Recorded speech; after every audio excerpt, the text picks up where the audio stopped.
How's it going, fellow Helldivers? Hope you're all doing well and still fighting the good fight for Super Earth. If you've been fighting against the Illuminate and are looking for a new loadout to deal that much needed democracy, then you're in the right place. By the end of this video you'll have everything you need from head to toe to go out there and clear any mission on Super Helldive difficulty with relative ease. So sit back, relax and let's get into it. So since the Illuminate entered the war, I've been searching for a primary weapon that can give both great accuracy and deal decent damage. And although the sickle is an amazing weapon, it was my go-to primary, the S-Tier Scorcher blows it out of the water. It deals explosive splash damage and rips the Illuminate apart, even those annoying overseers. Due to its splash damage, it can kill them through their shields and can take out small clusters of voteless easily. The plasma's accuracy at range is also a massive selling point, as you can take down the scouts and those annoying flying overseers with minimal effort, which a sickle fails to do as effectively. Now previously, the main downside to the S-Tier Scorcher was how fast you went through ammo, but with all the Illuminate planets being 90% city environments, there's ammo crates spread on every other block, so keeping stocked up is very manageable. Plus you'll see other elements of this build that will deal with the hordes of voteless, so you can prioritise your ammo for the overseers. Overall, you cannot go wrong with the Scorcher when running the right loadout, so let's get into that. So we've established that our primary weapon is the S-Tier Scorcher. Next, our secondary weapon is none other than the versatile grenade pistol. It's perfect for taking out Illuminate bases and Tesla towers. For the Illuminate base ships, just knock off the shield by shooting it and then shoot through one of the open doors with your grenade pistol to destroy it. By having your secondary weapon being able to destroy the ships, it frees up your grenade slot and can also save on having to use stratagems to take them out. The grenade pistol is also great for taking out hordes of voteless and for opening containers. Moving on to our grenade slot, the gas grenade is by far the best grenade to use against the Illuminate. Upon detonating, it disorients and slowly kills all enemies excluding harvesters and gives you plenty of time to pick your shots and prioritise targets, and can rescue you from some pretty dicey situations. The gas grenade can be found in the Chemical Agent's War Bond and is, in my opinion, is definitely worth having. When fighting the Illuminate or the Terminids, I always prefer to run light armour for mobility. Plus I don't feel a huge difference in the damage I take with medium armour, so it makes sense. The armour in question that I use is the CE74 Breaker Armour for its speed stats and the engineering kit passive, which allows me to carry an additional 2 gas grenades, taking my total up to 6, which is so useful I can't be without it now. You also get a 30% recoil reduction when crouched, which I use a lot when using the Scorcher at range or to hold my aim against overseers. Before we move on to the all-important stratagems which ties this loadout together, I would just like to say thank you for watching this far, and if you're enjoying the video and would like to see more Helldivers content, please give that like button a smash so other Helldivers like yourself can see this, and consider subscribing for more. Right, so for our first stratagem, I find the Rail Cannon Strike perfect for that extra insurance against harvesters, and you'll see from other stratagems that crowd control is covered, so having an extra outlet to deal with harvesters is always a bonus. When using the Rail Cannon Strike, I find calling in and then quickly taking down the Harvester's shield with my Scorcher to be the most effective for quickness and dealing maximum damage. It has a moderate cooldown time of 236 seconds, which is fine, as you'll see in a minute what other stratagems will be using to deal with Harvesters.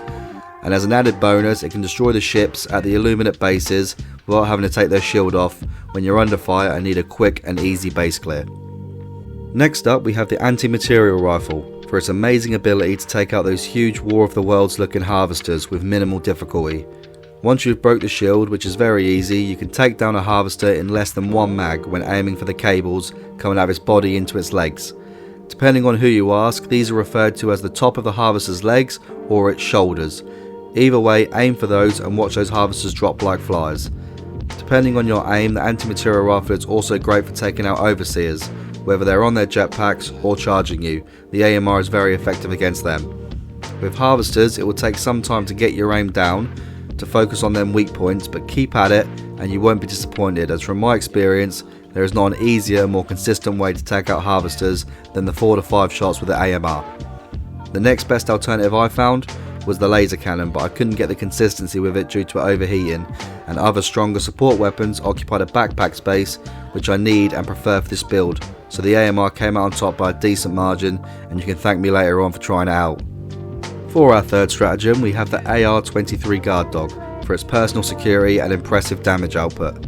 The AR-23 guard dog wields a Liberator Penetrator assault rifle that mows down hordes of Volers with ease, and even handles the Overseers relatively well too, and has saved my skin more times than I'd like to admit. Be sure to collect ammo when using the guard dog to keep it replenished, and as mentioned earlier, since the cities have ammo scattered on every other block, this is easy to do and manage. The personal security of the guard dog is perfect when trying to complete objectives, such as Siege artilleries or even something as simple as operating a control panel. Plus it's great for keeping those stray Volers off you while you prioritise your larger and more deadly targets such as Harvesters and Overseers. Before moving on to our boosters, our last stratagem is the Machine Gun Sentry for its slow and consistent output. It has a very low cooldown time of 101 seconds compared to the Gatling Sentry's 169 seconds, and is great for locking down streets and defending objectives and extracts. I use the regular Machine Gun Sentry over the Gatling as it fires slower so the ammo lasts longer, keeping it in play for longer durations. As for our boosters, I always like to make sure the Stamina Enhancement booster is active, and if that's already taken, the Vitality booster is also very helpful on Super Helldive difficulty to make those gunfights easier when needing to fall back and not needing to worry about potentially bleeding out or running out of stamina.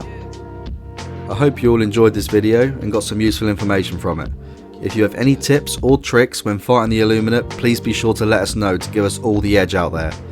I'll be releasing more Helldivers 2 content this week and more regularly going forward to give you Helldivers all the support you need.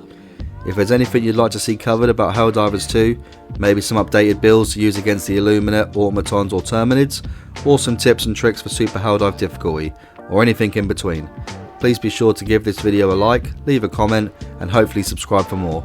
By giving that like button a quick tap, you can help all your fellow Helldivers out there find this video to help us all out in the war. And with that all said and done, as always, I'll see you guys on the battlefield. Blagger out. Requesting orbital strike. Orbital strike incoming. Requesting air support.